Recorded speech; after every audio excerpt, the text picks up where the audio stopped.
बिस्मिल्लाहिर्रहमानिर्रहीम। अस्सलाम वालेकुम। ह्यूमन हेल्थ के साथ वकार ज़मान कोलेस्ट्रॉल सीरीज़ के सेकंड लेक्चर के साथ हाज़िर है।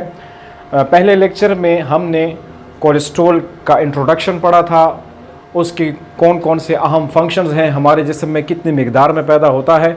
आज उसकी थोड़ी सी समरी आपको बताऊंगा और उसके बाद हम बताएंगे कि कौन सा अच्छा कोलेस्ट्रॉल है और किस कोलेस्ट्रॉल को बुरा कोलेस्ट्रॉल कहा जाता है, लेकिन इसकी हकीकत और फैक्ट्स क्या हैं।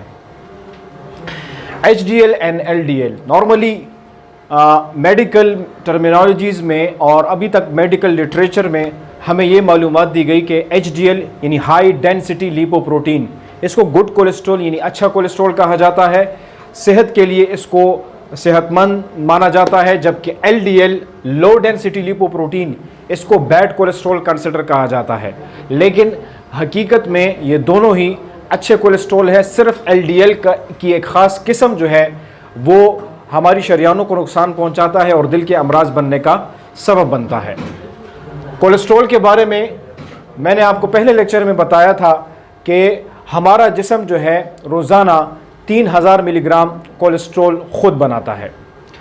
इसकी अहमियत इतनी है कि हमारी बॉडी 100% में से 75% कोलेस्ट्रॉल ख़ुद बनाता है। उसमें से टोटल 3000 मिलीग्राम ये बनाता है। 3000 में से 2000 मिलीग्राम हमारा जिगर बनाता है और 1000 मिलीग्राम हमारे जिस्म की दीगर खुलिये वो बनाते हैं। यानी जिस्म का हर सेल हमारा कोलेस्ट्रॉल बना रहा है। और फिर हर सेल में हमारे पास एक सेल ऑर्गेनरी होती है जिसको कहते हैं एंडोप्लाज्मिक रेटिकुलम। एंडोप्लाज्मिक रेटिकुलम हमारे पास दो किस्म की होती है।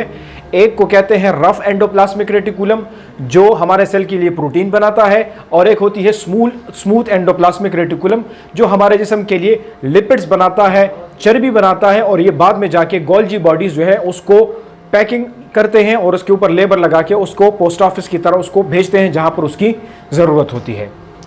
जबकि इस कोलेस्ट्रॉल का 25% सिर्फ जो है वो हम अपनी खुराक से हासिल करते हैं। तो अगर हम अपनी खुराक में भी कोलेस्ट्रॉल को कम कर देंगे तो ये बकाया कोलेस्ट्रॉल कहाँ से आएगा। ऑटोमेटिकली जब हम अपनी खुराक में, अपनी डाइट में कोलेस्ट्रॉल को कम कर देते हैं तो हमारा लिवर ज़्यादा कोलेस्ट्रॉल बनाने लगता है। तो अगर हम कोलेस्ट्रॉल की मिकदार बढ़ा देंगे तो लिवर पे बोझ कम पड़ेगा और लिवर का काम कम होगा, वो कम मिकदार में कोलेस्ट्रॉल बनाएगा। इसलिए इसने हर हाल में 3000 मिलीग्राम कोलेस्ट्रॉल पूरा करना होता है।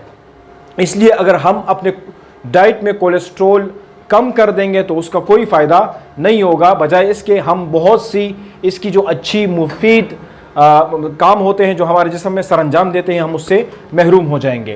पहले लेक्चर में भी चूंकि मैं बता चुका हूं कि इसके अहम फंक्शंस में हार्मोन्स का बनाना, खुसूसी तौर पर स्टीरॉयड हार्मोन्स। हार्मोन्स हमारे पास बेसिकली ब्रॉडली दो किस्म के होते हैं।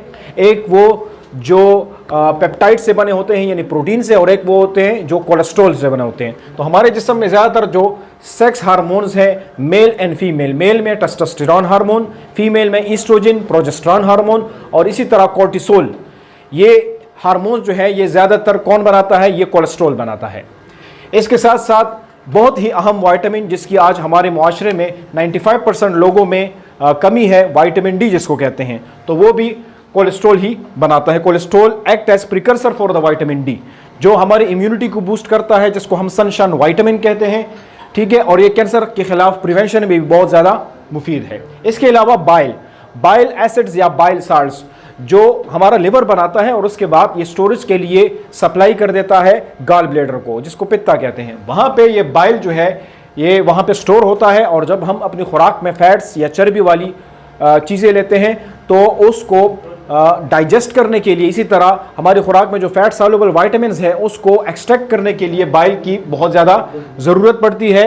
और अगर बाइल नहीं होगा तो हमारे जिस्म में जो फैट्स होंगे, हमारी खुराक में जो फैट्स होंगे उसको हम सही तरीके से जिस्म नहीं कर पाएंगे।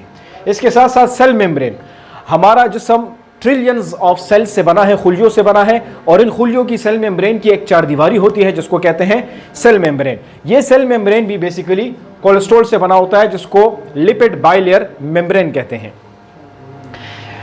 फोर्थ वन जो है वो है ब्रेन।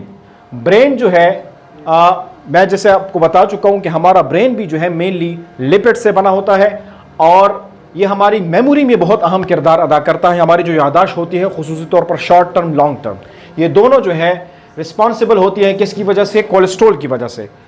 तो वो लोग जो अपनी कोलेस्ट्रॉल को कम करने के लिए अद्वियात इस्तेमाल करते हैं जिसको हम स्टैटिन्स कहते हैं, इन स्टैटिन्स की एक सबसे बड़ी साइड इफेक्ट, सबसे बड़ी खामी जो है वो ये है कि ये मेमोरी को, याददाश्त को कम कर देता है। और ये मैं अपने एक आने वाले एक लेक्चर में इंशाल्लाह स्टैटिन्स पर पूरा एक लेक्चर दूंगा, डिटेल से उस पर बात करेंगे। इसके अलावा कोलेस्ट्रॉल हमारे जिस्म में एक एंटीऑक्सीडेंट के तौर पर भी काम करता है। एंटीऑक्सीडेंट वो चीज़ होती है जो फ्री रेडिकल्स की वजह से जो डैमेज होता है हमारे जिस्म के खुलियों को, हमारे जिस्म के मुख्तलिफ हिस्सों को जो नुकसान पहुंचाता है, वक्त गुजरने के साथ साथ बुढ़ापे की तरफ जब हम जू बढ़ते रहते हैं तो उसके नतीजे में जो फ्री रेडिकल्स होती हैं तो उसको किल करने के लिए, उसको मारने के लिए, उसको ख़त्म करने के लिए जो वाइटामिन या जो न्यूट्रिएंट्स दरकार होते हैं उनको हम कहते हैं एंटीऑक्सीडेंट। तो कोलेस्ट्रॉल जो है ये एक एंटीऑक्सीडेंट के तौर पर भी काम करता है। अब आते हैं अपने असल टॉपिक की तरफ, एचडीएल और एलडीएल ये क्या चीज़ है? आमतौर पर यह कहा जाता है, यह समझा जाता है कि एचडीएल और एलडीएल ये कोलेस्ट्रॉल है या उसकी अकसाम है। हालांकि ये बात गलत है। HDL and LDL they are not cholesterol. ये कोलेस्ट्रॉल नहीं है बल्कि ये प्रोटीन है और ये बेसिकली कैरियर्स होते हैं जो कार्गो का काम करते हैं, एक शटल्स होते हैं। उसकी वजह यह है कि कोलेस्ट्रॉल जो है ये केमिकली लिहाज से फैट्स है और फैट्स कभी भी पानी में हल पजीर नहीं होते।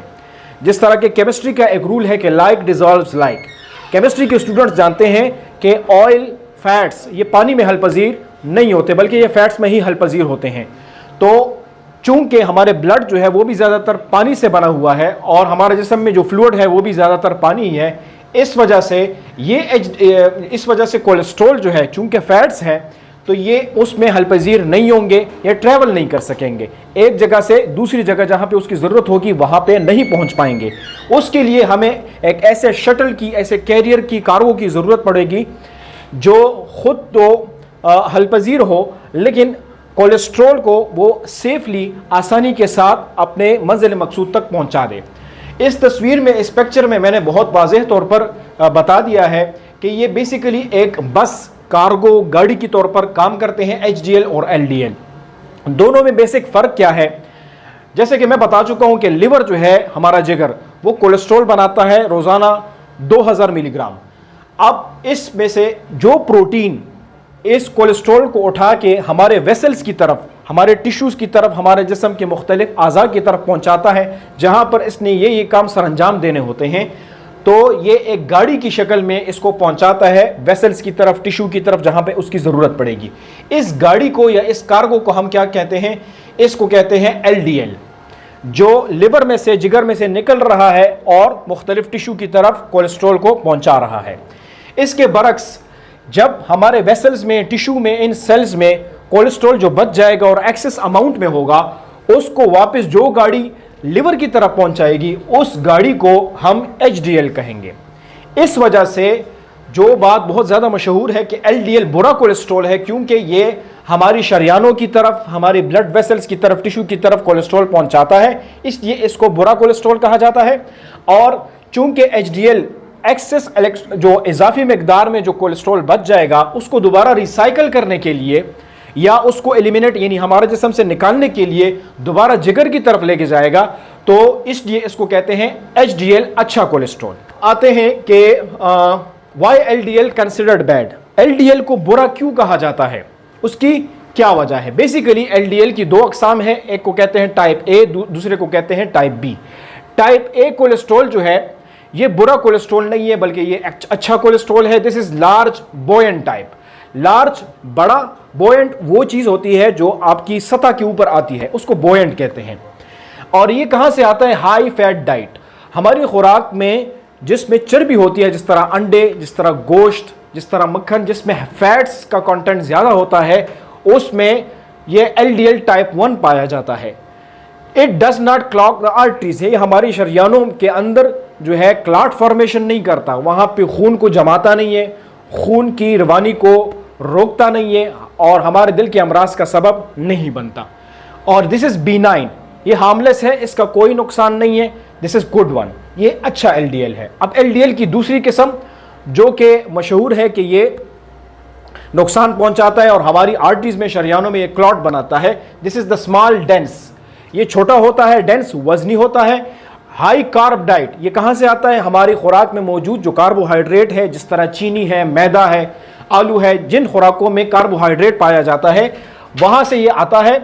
एंड स्पेशली फ्रुक्टोज, ये फ्रुक्टोज की तरफ से आता है। हमारे कार्बोहाइड्रेट में एक किस्म है, एक मोनोसेकेराइड है जिसको कहते हैं फ्रुक्टोज। जिस तरह के आम टेबल शुगर है, चीनी जो है वो 50% ग्लूकोज है और 50% जो है वो फ्रुक्टोज है। ये बहुत ही खतरनाक है क्योंकि ये लिवर के ऊपर चर्बी बनाता है, फैटी लिवर का बायस बनता है। फैटी लिवर जो है वो आगे जाके इंसुलिन रेजिस्टेंट, डायबिटीज, शुगर की तरफ जाता है और इसके साथ साथ ये लिवर सीरोसिस की तरफ भी जा सकता है। It oxidise the cholesterol. अच्छा, अब इसमें क्या होता है, जो कार्बोहाइड्रेट हम ले रहे हैं ये इस LDL को ऑक्सीडाइज कर देगा। ऑक्सीडाइज का आसान अल्फाज में मैं ये कह दूं कि जंग लगना, तो इसको ये जंग लगा देगा, जिसकी वजह से हमारे हार्ट डिजीज, दिल के अमराज 4 गुना आम लोगों के मुकाबले में बढ़ जाते हैं। तो इसलिए ये बहुत ज़्यादा खतरनाक है। और आता कहाँ से? हाई कार्ब डाइट, जिस हमारी खुराक में चीनी की मिकदार, जिसमें कार्बोहाइड्रेट, मैदा वगैरह ये चीज़ें ज़्यादा होंगी, वहाँ से ये चीज़ आएगी और इसकी वजह से बैड जो कोलेस्ट्रॉल होगा, this is basically bad cholesterol, तो ये हमारे दिल के अमराज को 4 गुना बढ़ा देगा। इसी तरह जो डायबिटिक पेशेंट होते हैं, ज़ियाबीतीस के मरीज़ होते हैं, शुगर के, उन लोगों में इस चीज़ के खतरा ज़्यादा होते हैं। उसकी वजह यह है कि उनके अंदर हाइपरग्लाइसीमिया होता है, उनके खून में शक्कर की मिकदार बढ़ी हुई होती है, इसलिए उनको जो है हार्ट प्रॉब्लम होने के खतरात ज़्यादा होते हैं और उनमें टाइप B LDL ज़्यादा पाया जाता है। This is the bad one, ये वो बुरा कोलेस्ट्रॉल है। तो ये वो हकीकत थी अच्छे और बुरे कोलेस्ट्रॉल की जो मैं आपके साथ शेयर करना चाह रहा था। इंशाल्लाह आगे आने वाले लेक्चर्स में मज़ीद मैं इस पर रोशनी डालूंगा। Thanks for watching me.